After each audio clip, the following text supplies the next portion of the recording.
Biacua, o coidado da auga. En Biacua temos claro o noso compromiso cos clientes e aspiramos a ser cada día máis próximos.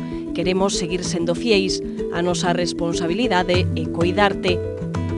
Traballamos para progresar, progresamos para innovar.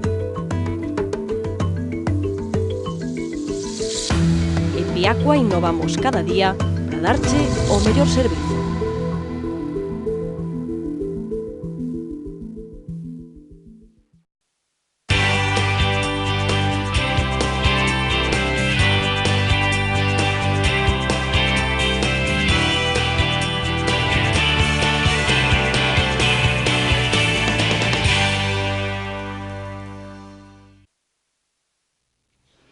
Que tal como están? O Concello de Santiago aforrará 1,5 millón de euros nos 4 anos de legislatura en salarios grazas ao acordo alcanzado entre os 4 grupos da Corporación Municipal. Un mes despois da toma de posesión de Martiño Noriega como alcalde, hoxe quedaba aprobado en pleno o reparto das dedicacións exclusivas do persoal eventual, do persoal de confianza e da representación dos grupos nas comisións e nos organismos municipais. Chegaba por fin o consenso o Pazo de Raxoi e, como dicía o alcalde, agora hai que abrir unha nova etapa centrada xa nas propostas. Como sempre, abrimos a tertulia en clave local. Temos, sen embargo, moitas máis cuestións que comentar. Por exemplo, dicía hoxe Feijóo que descarta un adianto electoral das autonómicas. Algún xornal galego publicaba hoxe que as eleccións autonómicas poderían coincidir cas xerais en decembro. Di Feijóo que ten intención de aprobar e de executar os orzamentos do 2016. Se cree que estes rumores son interesados, dio veladamente, polos rebais internos que Gómez Besteiro, líder do PSDG, poida ter,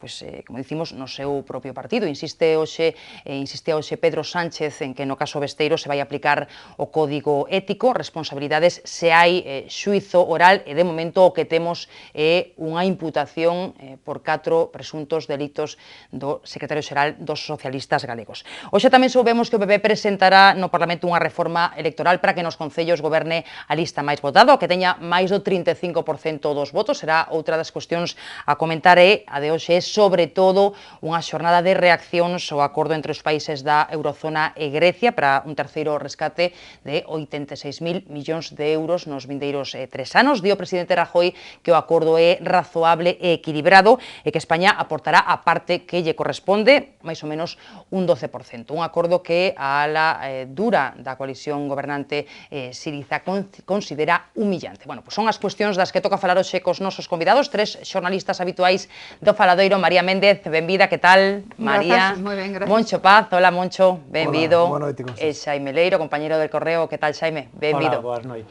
Bueno, pois empezamos, como sempre, en clave local. Por fin, despois de semanas de conversas e dun pleno fallido, xe houbo unanimidade no pleno de organización do Concello de Santiago. Aprobáronse as dedicacións exclusivas, os salarios, o persoal eventual e a representación dos grupos nas comisións informativas e nos organismos municipais. O máis destacado, o aforro en salarios que pode chegar ao 1,5 millón de euros nestes vindeiros 4 anos. Así falaban no pleno os voceiros dos 4 grupos e o alcalde Martiño Noriega. No seu conxunto unha proposta ponderada, unha proposta proporcional ao que teñen determinado as urnas, pero con un elemento correctivo, con un factor correctivo, como non podía ser de outro xeito, a favor do grupo de goberno. Dende o 79 non existe un goberno que teña maioría absoluta e, polo tanto, vai ser un mandato de 4 anos onde vai ter tanto o goberno como a oposición que reunirse, falar, acordar. O acordo de hoxe é certo que significa renuncias probablemente de todos os grupos. Nos, lóxicamente, temos interiorizado que o Grupo Popular é o grupo que máis ten renunciado para achegar este acordo. O acordo acadado hoxe aquí se leva a cabo sin renunciar aos puntos fixados tamén por Compostela Aberta no pleno anterior, compromisos coas nosas liñas vermellas do noso código ético e o compromiso co aforro. E conquerimos tamén un aforro significativo que, según os nosos cálculos, pode chegar ao final da legislatura a 1,5 millón de euros en 4 anos, non? Bueno, pois destacábase ese aforo e dicía despois tamén o alcalde que, rematado xa este debate, momento xa de empezar cas propostas, non? Que seguro que tamén é algo que os cidadáns van a agradecer, non? Despois destas semanas de conversas sobre unha cuestión que a xente lle soa un pouco de lonxe, non? A xente di, pois, se están repartindo os cargos. Bueno, non exactamente eso, non? Pero sí que se pode vender así de alguna maneira. Bueno, Moncho, María ou Xame... María, que, bueno, ou Monche, empezamos por ti. Bueno, eu quixera destacar a importante noticia, como ti apuntabas, que supón para Compostela este aforro de 1,5 millón, como tamén creo que coincidían todos os voceiros municipais, e o feito de que é importante tamén que se cadara un consenso entre os 4 grupos que teñen representación no Concello para facer este reparto de dedicacións exclusivas. O máis importante penso que é precisamente esta última parte, non? O consenso, porque a hora de chegar a acordos é moi importante que para que o entenda a sociedade haxa consenso entre as forzas políticas que representan. E aparte, como dicía Paco Reyes, non queda outra que chegar a consensos, así que así vai ser nos vindeiros 4 anos, e que teñen que falar, non, María? Bueno, oxalá que o acordo que acaban de acadar hoxe, pois neste pleno, digamos, de pleno de organización do Concello, sea despois prolongado o resto das decisións, non? Porque non hai que esquecer que aínda, como ti ben deseches, é unha cuestión que non está tan próxima a cidadáns, nin están tan preocupados do que o xe acontecer aí, si é certo que pon un pouco o tono que vai a inaugurar un pouco o tono que vai a desenvolverse no resto da legislatura. Si é verdade que este clima de consenso vais a prolongar, benvidos esa. Home, o que si tamén non hai que pensar que tardou un mes, estamos casi en data en extremis para acadar ese acordo, por tanto, ese tono de consenso que tanto prodica o alcalde debeu ser complicado despois da negociación. Eu estou tamén de acordo, por outra parte, que benvido o recorte de 1,5 millóns de euros para, digamos, o funcionamento do Concello. A min gustaríame saber despois onde vai ese 1,5 millóns de euros, a que se vai a dedicar, porque pouco importa que se retire dunha partida, despois vai a outras partidas que realmente non vai a favorecer a xestión dos cidadáns.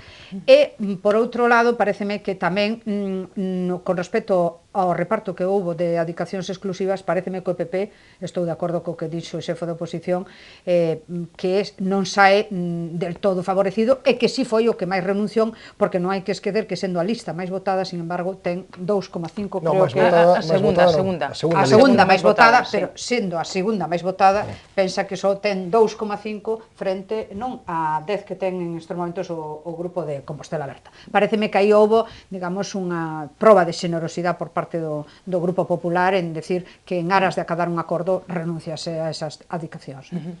Xaime, na Coruña están sen acordo aínda no goberno de Xoia Ferreiro, non? Pero, ao igual que aquí en Santiago, o acordo chegará tamén a Coruña. Hai que pensar que, por poñer un exemplo que poida entender todo o mundo, cando un aplica un antibiótico a unha enfermedade, ten un tempo de aplicación e tamén ten un tempo para que actúe. Aquí as eleccións foron fai un mes, sempre se deron 100 días de gracia, porque é necesario que a xente que chegue e se instala empece, digamos, a rodarse e empece a tender pontes cos outros grupos, sobre todo cando non tes maioría absoluta, non? Neste caso, son 30 días, tampouco é un tempo excesivo que se dou Martiño Noriega e Compostela Aberta para chegar a un acordo cos demais grupos municipais. É certo que son máis os cargos liberados que ten o grupo de goberno que os grupos da oposición. Pero tamén é certo que o grupo de goberno ten a responsabilidade de gobernar. Eu chamei fai pouco ao Concello buscando unha explicación a unha decisión que adotou o propio alcalde e casi non tiña con quen falar porque non había xente liberada dentro do propio grupo municipal para que siquiera fora capaz de trasladar o que estaba ocurrindo dentro do Concello. Claro, eu mostraba o meu desconcerto porque ese feito ocurrisa... Nos seus traballos habituais, non? Compatibilizando como podía, non? Efectivamente. E máis, me remitiron a 2 horas máis tarde para poder darme unha explicación dun feito concreto, non? Isto tampouco non é moi normal, porque o grupo de goberno ten que ter uns fondos que, por pequenos que sexan, lle permitan o seu funcionamento. Sobre todo nunha cidade, non? Sí, sobre todo nunha cidade. Respecto ao que decías na Coruña, eu penso que despois do entendemento que se vai a producir na Diputación da Coruña, vai a ser máis fácil que o grupo de goberno municipal chega a un acordo cos socialistas e con Mar Barcón, onde tamén digamos, o problema principalmente relacionado coas dedicacións exclusivas e co que van cobrar os membros das... Sí, estou de acordo co que di Xaime no que se refire a que precisamente esa falta de sintonía que hai agora mesmo na negociación, que parece que nas últimas horas clarificouse bastante no que respecta á Diputación da Coruña, vai a favorecer que haxe finalmente ese acordo. Bueno, pois xa que xa é o tema da Deputación da Coruña, que íbamos a abordar un pouco máis adiante, pois hoxe vimos que o BNG xa dá ten xa asumido, non, que non vai ter a presidencia da Deputación. Todo parece indicar que o presidente, se non hai sorpresas, porque lembremos o de Lugo, non? O acontecido en Lugo, pois será o alcalde das Pontes do Partido Socialista. Hoxe falaba do seu posicionamento o deputado provincial de Compostela Berta, Manolo Dios, e o que decía é que Compostela Berta apoiará o candidato de consenso entre PSOE e BNG, e se non hai consenso, pois non descartan mesmo a abstención. Da mesma maneira que hai acordo no texto, nos desexamos e confiamos en que exista un acordo entre o PSOE e o BNG para presidir a Deputación. Se existe ese acordo entre o PSOE e o BNG, nos imos a apoiar ese acordo. Agora ben, se non hai acordo respecto a ese tema exclusivo que é a presidencia, pois Compostela Berta non ten decisión todavía de optar por ninguna das dúas posibilidades. É dicir, que en ese caso a proposta de abstención estaría aberta.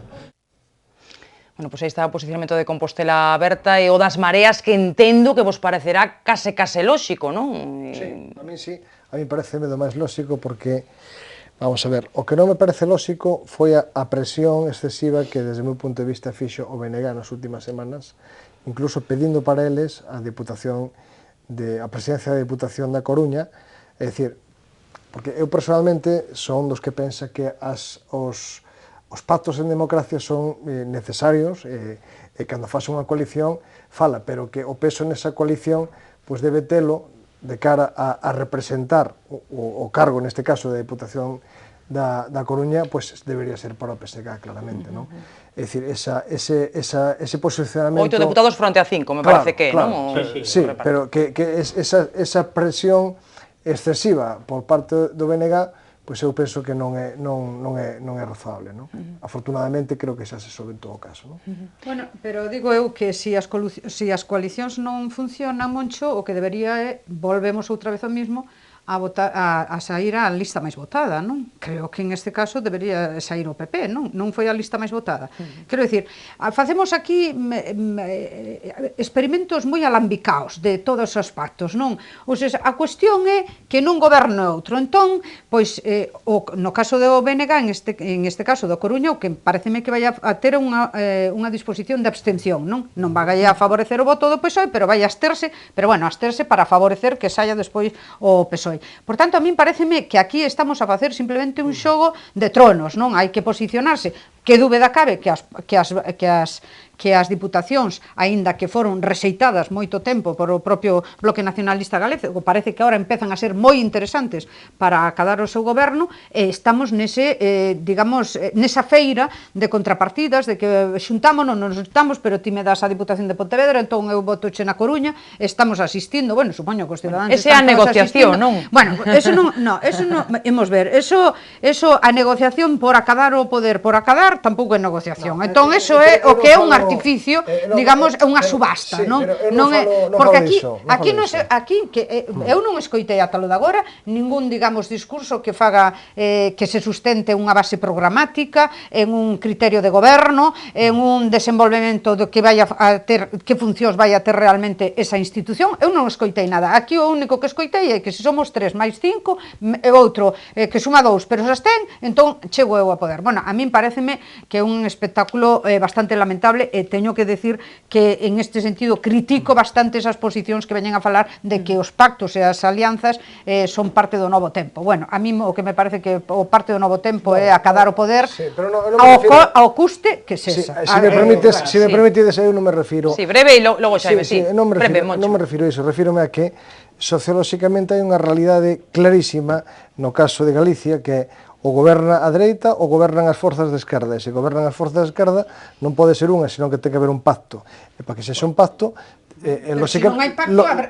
que deixar paso a lista máis votada, non? Ou se hai un pacto pero soterrado, entón ti estás xa se ve en Lugo, xa se ve en Lugo que o non pacto de ollo paso. Exactamente, pero debería ser así, non? O que sería un pacto antinatural, por exemplo, como está ofrecendo, por exemplo, en Pontevedra o Partido Popular ao BNG, que un posible pacto de cara a votar ao PSOE, ao PSDG. Eso sí que sería un pacto antinatural. Pero imos ver, en cuestión de Pontevedra xa está, parece que resolto o asunto, que vai a ser Camela Silva, que non hai ninguna dificultad nestes momentos, pero que sí é certo é que o principio de que o BNG, o señor Lores, que ten unha participación importante no Bloque Nacionalista Galego, el podera entender que en esos momentos un pacto con PP, que por certo foi a lista máis votada, viña ben para o seu propio concello, pois tamén é razoable que poida optar a esa alianza. Bueno, pero non é o que pense Lores, será o que pensa... Bueno, pero Lores,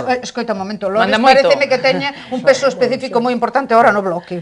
Como alcalde é o máis importante en estes momentos, algo terá que dicir, non? A ver, que di Xaime? Decías ti que non había un acordo programático, eso non é así, porque precisamente o venres firmou ese acordo programático Pilar Cancela, que é a secretaria de organización do PSDG, e Bieito Lobeira, que é o secretario tamén de organización do Bloque. Ese acordo programático recolle claramente que as diputacións non van a actuar nas grandes cidades, por exemplo, salvo por convenios específicos, senón que van a ser un elemento de apoios única e exclusivamente aos pequenos concellos. En teoría, perdona un momento, o papel para o que estaban pensadas. Exactamente, en teoría as diputacións no seu ADN está precisamente ten a configuración e sigue existindo as diputacións, justifícase exclusivamente porque van a dar unha serie de servicios aos concellos pequenos, o sea, que non descubren a pólvora, nin é nada programático. Pero simplemente o plasman por escrito. Non tamén recollen unha serie de efeitos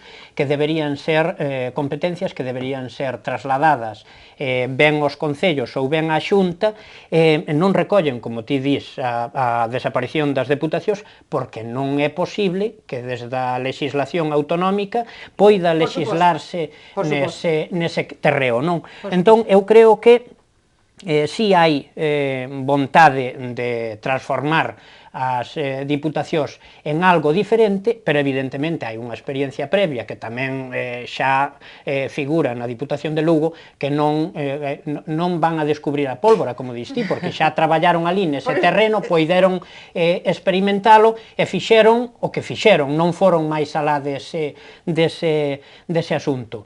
Tamén figura un acordo que eu considero que realmente sería importante se as tres deputacións que terían maioría progresista, que serían a de Lugo, Pontevedra e a Coruña, poideran estar articuladas por forzas progresistas, que os presupostos se coordinen cos presupostos da Xunta, que é algo do que se leva falando sempre e nunca se levou á práctica. É dicir, ali onde a Xunta non pode chegar, en diálogo permanente coas diputacións, que se consensúe as áreas concretas nas que se debe actuar. Hasta fai moi pouco, cada vez que comparecían os presidentes das diputacións no Parlamento, eso era algo obvio que non se estaba facendo. Tamén supoño que o mellor é posible que queden agua de borrallas, non? Pero desde o punto de vista do mero plantexamento e de que figure por escrito, para min é un avance. Bueno, imos ver, Xaime, eu entendo que as boas intencións existen hasta no papel.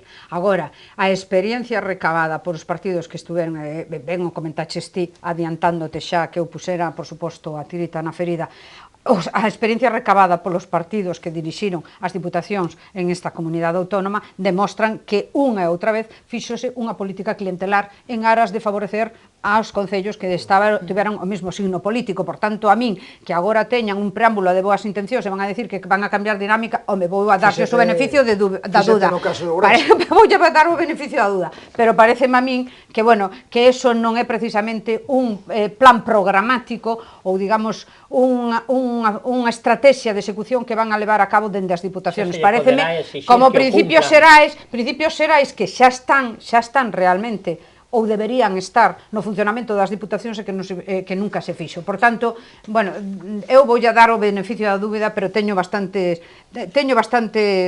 dudas razoables de que eso se acabe levando a cabo. Por escrito realmente nin se lle podería exixir.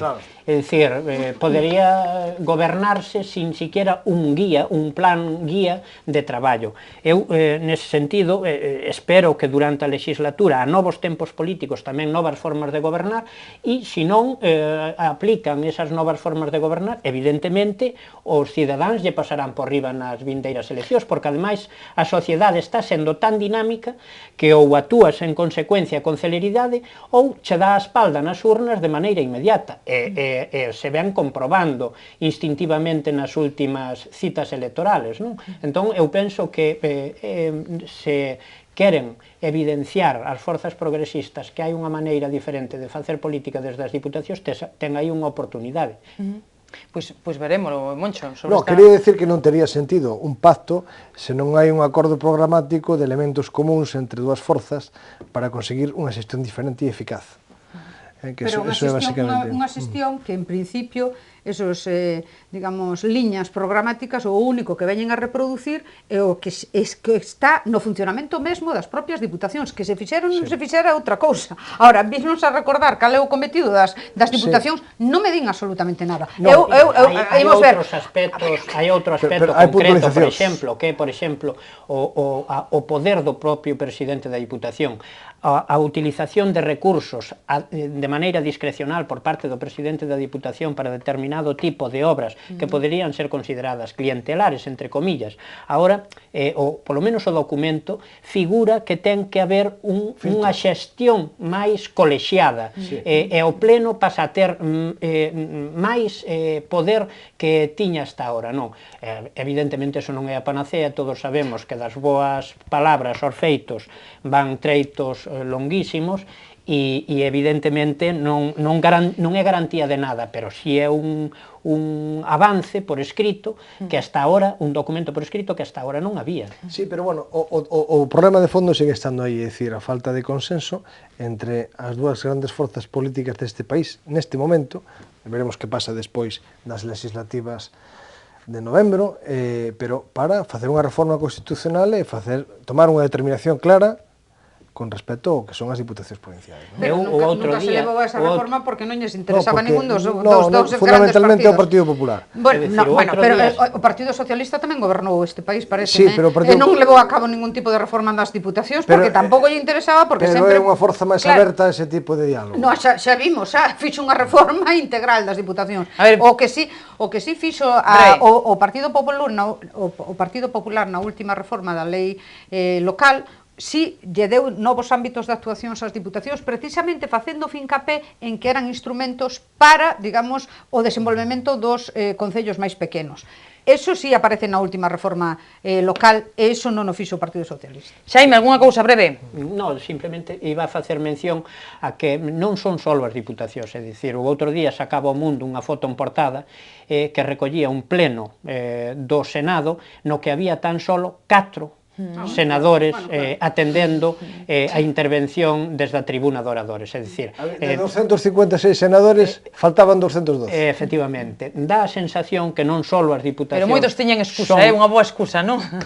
Dá a sensación que non só as diputacións son órganos inservibles, senón que toda a administración necesita unha relectura e que non se dá feito nunca. Bueno, esa non se dá feito, pero se fala de outro tipo de reformas, por exemplo, unha reforma para que goberna a lista máis votada nos concellos, e deso podemos falar, se vos parece, a volta da publicidade, deso e de outras cuestións, por exemplo, o difícil mes, o mes horribilis, como apuntaban aquí no Correo Gallego hai uns días, que leva o secretario xeral do PSDG, José Ramón Gómez Besteiro. Viacua, o coidado da auga. En Viacua temos claro o noso compromiso cos clientes e aspiramos a ser cada día máis próximos. Queremos seguir sendo fieis. A nosa responsabilidade é coidarte. Traballamos para progresar, progresamos para innovar. En Viacua innovamos cada día para darche o mellor servizo.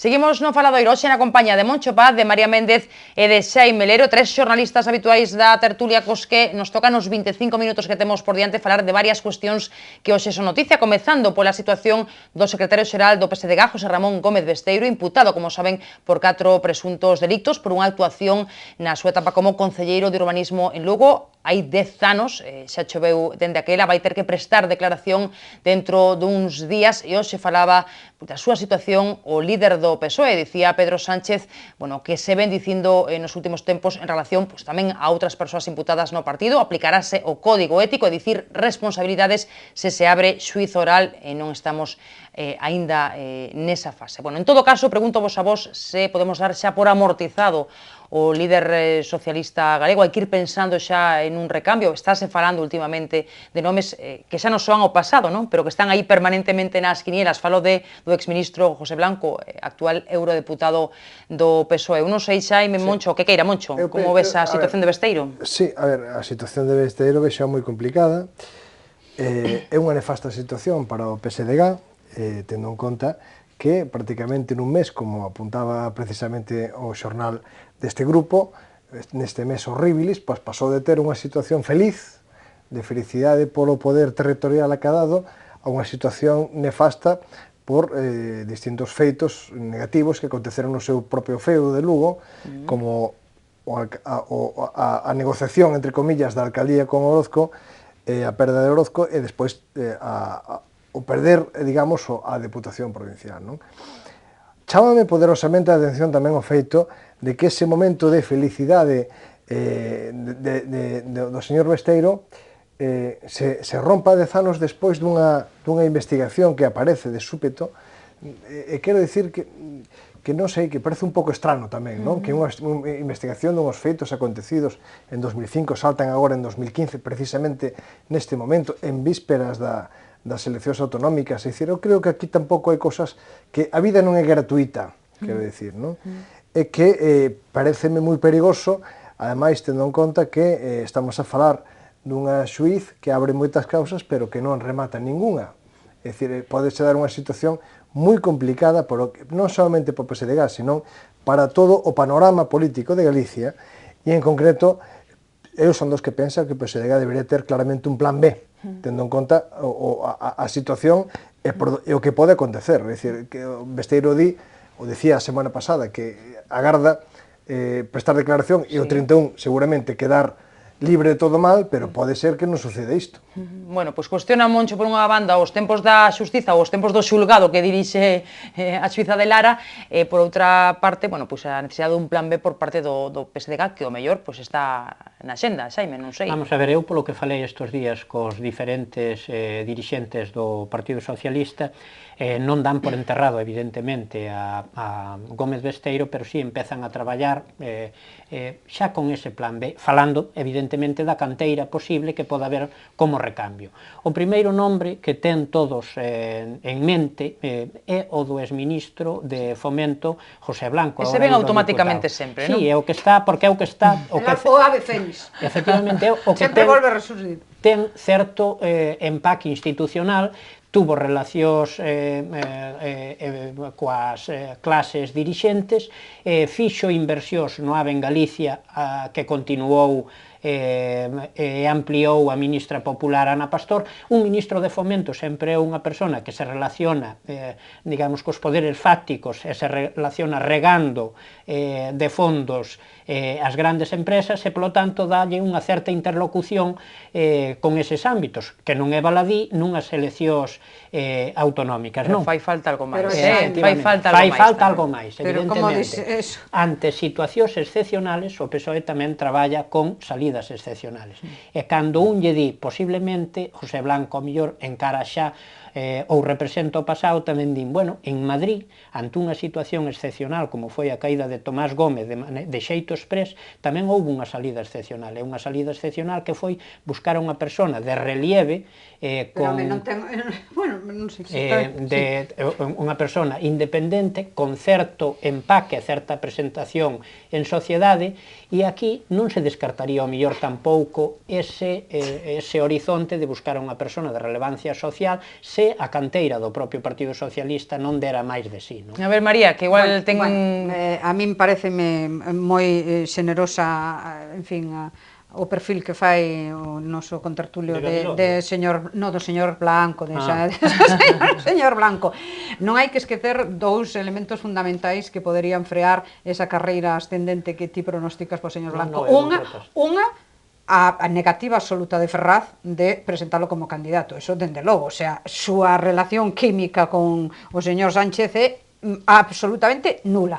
E outra cousa, non hai que esquecer que o señor Blanco, a pesar de ser un reputado home, de xestión de goberno nacional, de que fixo, en fin, tuvo a ben patrocinar algunhas infraestructuras para Galicia, ten algunhas cousas pendentes que non estuveron moi ben da súa actuación, que volverían a salir outra vez, e non me parece a min que o PSG está por apostar xente que xa de partida haya polo menos que demostrar unha certa limpeza, non, na súa xestión. E despois, a mí, francamente, co señor Besteiro, eu entendo que é verdade que se xudicialmente ten que ter o beneficio en estes momentos da presunción da inocencia, políticamente ten un pouco complicado, porque non hai que esquecer que hasta que remate o proceso e se saiba si simplemente queda como investigado ou pasa a ser realmente un imputado que vai a testificar, vai haber un tempo precioso que estemos casi a piques de acadar as próximas eleccións autonómicas, e o Partido Socialista non vai esperar todo ese tempo para ver si despois ao final non queda nada o proceso aberto contra o señor Besteiro, non?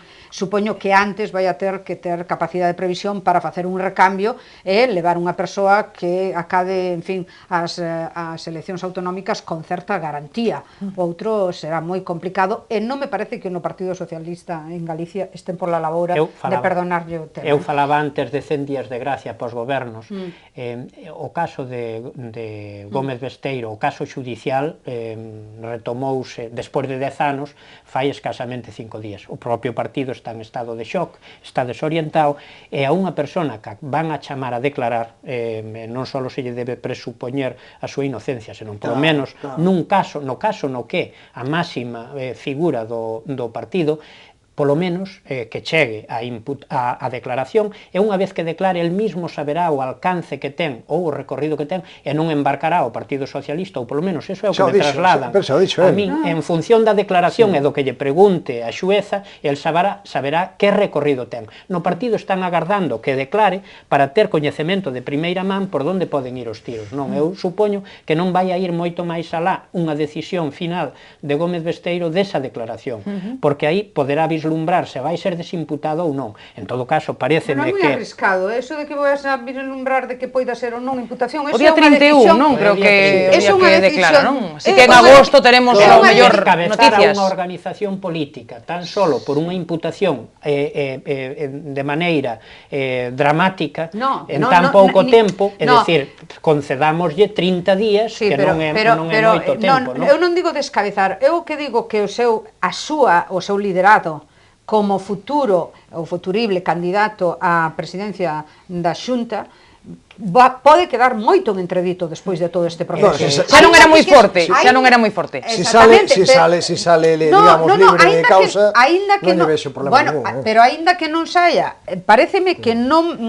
Hai moita xente, hai moitas forzas dentro do partido, do seu propio partido, que non o ven claro. A ver, entón, claro, Moncho, a mellor o problema ten dentro do seu propio partido. Si, efectivamente, neso coincido contigo. E tamén hai moitas voces que non falan. Claro, claro. Pero o que teño que discrepar, María, é con unha cousa que decías sobre a relación Pedro Sánchez-Pepe Blanco. Hai que lembrar que Pedro Sánchez, cando ninguén o coñecía, e Pepe Blanco, cando todavía non era ministro de Fomento, senón secretario de Organización do PSOE, Pedro Sánchez, sendo concelleiro en Madrid, no Concello de Madrid, era o asesor económico de Pepe Blanco. Pedro Sánchez, pasando despois a deputado do Parlamento, do Congreso dos Deputados, seguiu sendo asesor económico de Pedro Sánchez, de Pepe Blanco. Pero fálame da presentación da candidatura de Pedro Sánchez. Non, dígoche que cando se establece a loita por saber se Pepe Blanco iría nas listas ao Parlamento Europeo, o entorno de Pedro Sánchez foi quen favoreceu que o PP saíra para lá.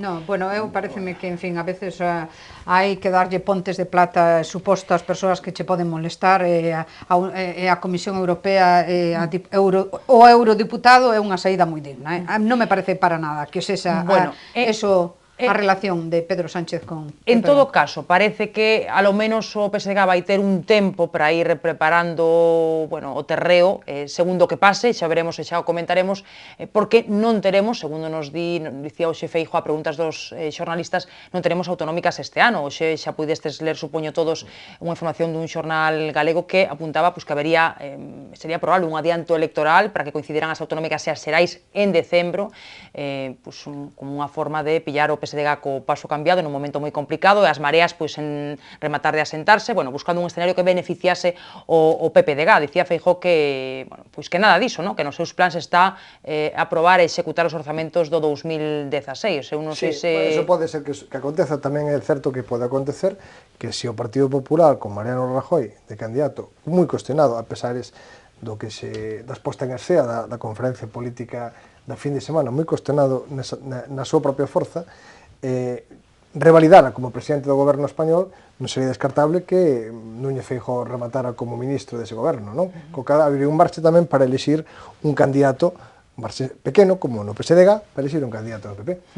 María Xaime, que vos parece que apunta Moncho? Está francamente interesante, o panorama, vamos con a ver, moitas incertezas. Eu penso realmente sí que o calendario electoral galego foi sempre calendario propio, co Partido Popular con bipartitos e tripartitos, é dicir, nunca se someteu o calendario galego ao calendario estatal. A pesares de Touriño, efectivamente. É unha marca diferencial dunha comunidade histórica e nin siquera os conservadores que ten unha lectura máis light dese concepto, pois se atreveron a xuntar as eleccións galegas con tal. E máis, eu teño que decir que Feijóo aínda sigue tendo un plus en Galicia sobre os electores que non ten Mariano Rajoy a nivel estatal. É dicir, eu considero que Feijóo como cartel propio competindo nunha convocatoria específica rentabilizaría moito máis os comicios en beneficio propio que aparecendo nunhas eleccións mezclado con Mariano Rajoy, que sí considero que ten unha imaxen máis deteriorada dentro da sociedade española. Se o PP fai un proceso que non fuxe da palabra primarias, o PP fixera un proceso suposto de primarias previas á proclamación de candidato, se se presenta Feijóo contra Rajoy, ganaría allí. María, por que tes esa cara? Non, porque, non sei como interpretar. Porque eu entendo que todos somos libres de facer grandes augurios, non? Hai unha cousa que é constatable, o presidente da Xunta non é amigo de cambiar os tempos, é moi conservador en respetar os plazos. Supoño que a estas alturas el sabe máis que ninguén, que incluso o propio Mariano Rajoy convendría estar un ano máis, porque vai a ser un ano decisivo para un pouco a recuperación económica, a reactivación, e eso, que dúbida cabe, pode ser un bo aliciente para a captación de votos. Entón, supoño que vai agardar ese tempo que lle vai a ser favorable.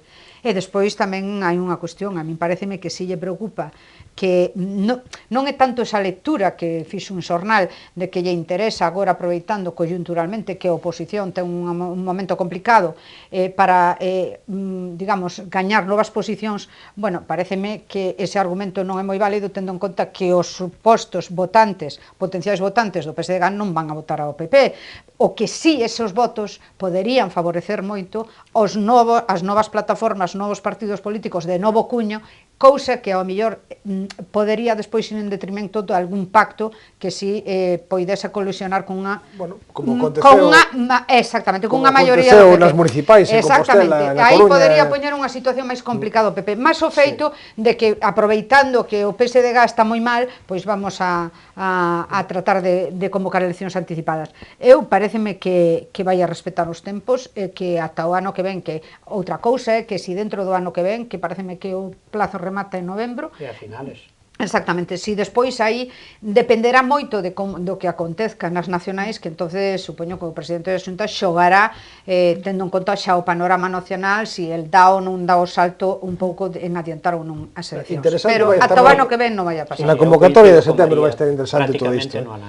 Na convocatoria de setembro digo que estará interesante todo isto porque xa está resolto supostamente, ainda que coñecemos os prazos do xulgado de Lugo, estará supostamente resolto o caso Besteiro, supostamente, e no caso de que tanto sexa para ben como para mal, en setembro teremos un escenario novo, non? Pero en calquer caso o PP, que foi o que dixo o presidente da Xunta, ou entendo, supoño que pode, o que lle interesa é ter enfrente un PSDG máis ou menos estructurado, non, digamos que esa situación postrimería do PSDG despois redunde en, digamos, un voto moi desvaído, moi diversificado que si pode poñer un parlamento máis complicado. Hai unha diversificación que ata agora o PP non contaba, pero que si está contando, e o propio Feijóo decía nestas declaracións, nas declaracións destes días, non? Que, por exemplo, foi, aínda que non tivo representación nos concellos, o fenómeno Ciudadanos en Galicia, pero si fixolles perder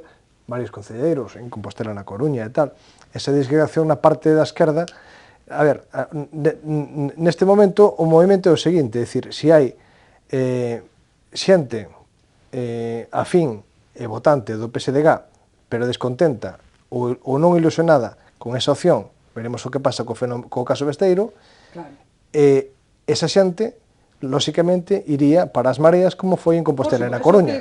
Así de claro, porque, por exemplo, no caso de Compostela foi matemático, é dicir, a falta de ilusión co candidato socialista fixo que matemáticamente todos os votos foran para Martín Orega, que ten un voto prestado. Que tamén tivo algún mérito, naturalmente, claro. Tamén tivo seu mérito, digo. Esa fuxida de voto que faz é fraccionar moito máis, digamos, a oposición. Eso non me interesa. Efectivamente, bueno, e saber ilusionar, que supoño que foi capaz de facelo. Bueno, temos pouco tempo de tertulia, pero que non quero deixar de falar de Grecia. Quédanos algún tema tamén de hoxe, poderes falar da Marea Galega, os actos do 25 de xullo, esa reforma electoral a que eu falaba antes da publicidade para que goberne a lista máis votada, pero será cuestión que en todo caso podemos retomar mañá, pero hoxe temos que falar tamén de Grecia, non? Despois dese acordo entre os acreedores e o país, que ten que aplicar reformas nun tempo récord, e hai moitísimas formas de cualificalo, non? Dende razoable, proporcionado, equilibrado, é o único que se podía conseguir,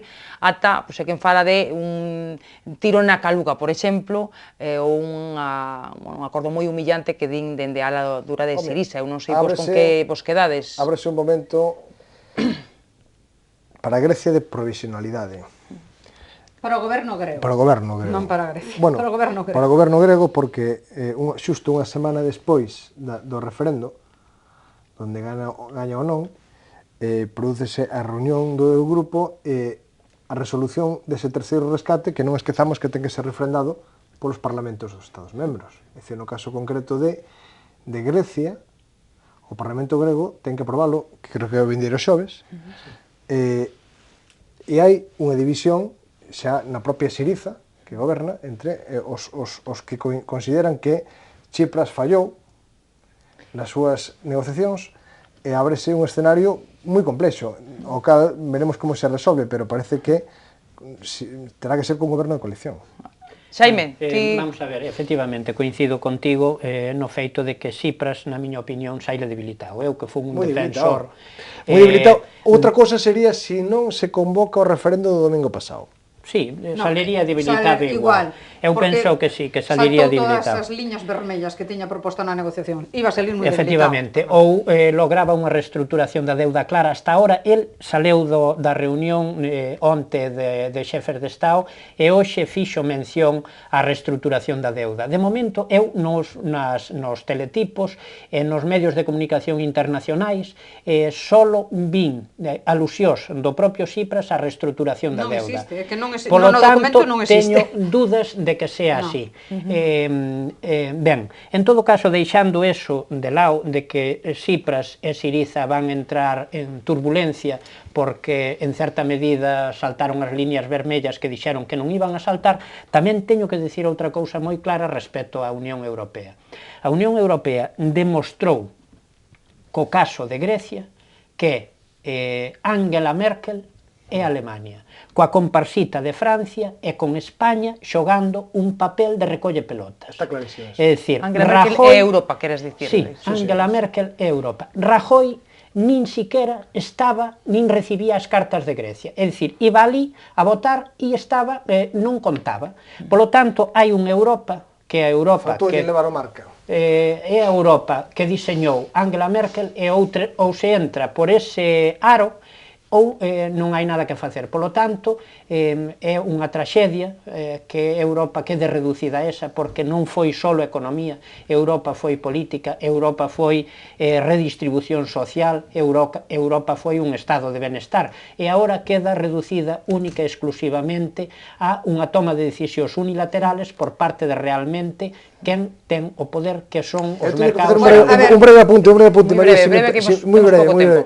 O que non me gustou nada foi a escenografía, as imaxes de todos estes días do que acontecía e a atitude a comunicación non verbal por parte de Alemania, de Francia, do Frente Monetario Internacional. Bueno, Francia recalou un pouco, pero con respecto a Grecia, pois parecía como de desprezo. Si mirades as fotos, vedes pasar a Christine Lagarde, ves pasar a Angela Merkel, bueno, a forma despois de que te hubieran chamado criminal, pois, como comprenderás, non lle vas a dar ali apertas, non? Como un altolo. Ou seja, ti ves a negociar comigo, a pedirme cartos, e despois dis que estás en más de criminals. Pois claro, evidentemente, vouche a contestar na mesma medida. Bueno, creo que foi bastante máis educada a señora do FMI. Pero en calquer caso, dous apuntes. Primeiro, a culpa de Grecia solamente a ten Grecia. A situación económica xerada en Grecia a ten os gregos, os seus respectivos gobernos. Non ten a culpa, non ten a culpa. Os rescates anteriores non había que tutelar. Espera un momento. A débeda é de Grecia, non é do resto da Unión Europea. Por tanto, ese apriorismo de que manda a señora Merkel, non. Aquí houve unha situación gravísima que se xenera nun país como Grecia, e o único que se lle pide a Grecia, como o resto dos países que tuveron unha situación dificultosa, entre elos España, é de que vamos a darche máis cartos e tes que dar como contrapartida unha reorganización do marasmo económico que ten, porque ten un absoluto marasmo económico, non funciona en ese país casi nada, só funcionan os políticos. É así, por tanto, entonces, por tanto, isto é o principio básico da negociación. Na parte obvia, claro que coincides. Exactamente. Despois, que se chega a un acordo, ben, supoño que ha primado o sentido común. Mira, aquí non é que Alemania, digamos, liderara cales son as condicións.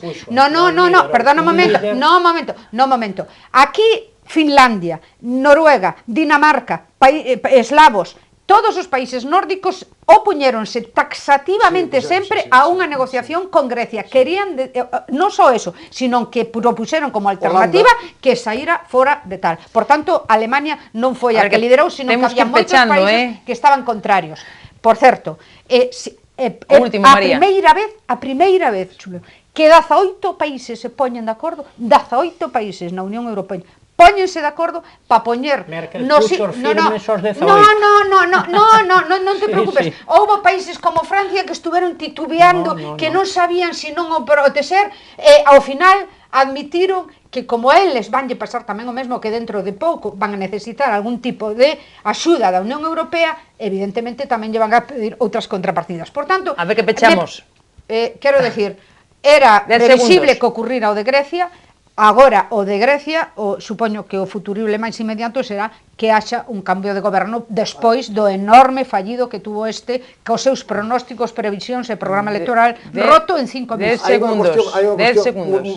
Moi clara en Grecia, non? É unha cuestión cultural tamén, en dous casos clarísimos. Un é administracións públicas e outro é o tema das pensións. É dicir, e iso é unha cuestión cultural que ven de atrás, que non se reformou nin co PASOK, nin cos neoliberais, pois terán que reformala, porque nós non podemos apagala. Sabes canto supón? 57, xubilacións con 57 anos e incluso antes. Tú sabes canto supón para España o rescate de 10.000 millóns de euros? Supón unha exposición de 10.000 millóns de euros. Por certo, as decisións as tomaba en teoría e chegaban as propostas o Ecofin, non os presidentes do goberno. Estou a dicir que o tema de Grecia é penoso no sentido de que home, que se permitan xubilacións con 57 anos e que non se fixera un recorte de administración nos últimos 30... E que chegue un goberno, un partido político dicindo... A culpa non é solamente de Suiza, non? E que chegue un partido político dicindo para ganar que vaya a crear 100.000 postos máis públicos de traballo. Bueno, eu simplemente vou a utilizar 30 segundos, non máis. Menos. Fai 2 anos, ou fai 4 anos, decían os politólogos galegos, profesores de universidade, casi todos eles, os empresarios, etcétera, etcétera, etcétera, que Obama era un títere que estaba regando a economía americana con fondos públicos e que a economía americana iba a fracasar. Hoxe, o pasado 4 de julio, día da festa nacional en Estados Unidos, Obama ten a unha economía americana a pleno rendimento, o paro máis baixo dos últimos 7 anos, sacou adiante a reforma sanitaria, negociou con Cuba, está negociando con Irak e ten un Estados Unidos cohesionado. Europa con Merkel estamos falando de estancamento económico, de crise económica, de desmembramento e de austeridade. Pois en vez de pechar, agora abrimos outro e non teño tempo. Eu concordo con Xaime, que quede claro. Bueno, e que quede claro que María non tanto, non? Matizaría se pudera, pero non podemos, así que deixámoslo para outro día. Agora seguimos, nos deixamos sempre Grecia, pero ao final da tertulia está claro que sempre nos collo toro. Bueno, grazas aos tres, a Xaime, a María e a Moncho, creo que vos podo dar xa vacacións oficialmente. Gracias por estar connosco, bueno, pues esta temporada e todas as veces que os convidamos a vir. A todos grazas por seguirnos un día máis. Mañá, pues estamos a hora de sempre para analizar, como sempre, a actualidade. Que descansen e sexan felices. Viacua, o coidado da auga. En Viacua temos claro o noso compromiso cos clientes e aspiramos a ser cada día máis próximos. Queremos seguir sendo fieis. A nosa responsabilidade é coidarte. Traballamos para progresar, progresamos para innovar. En Viacua innovamos cada día para darche o mellor servizo.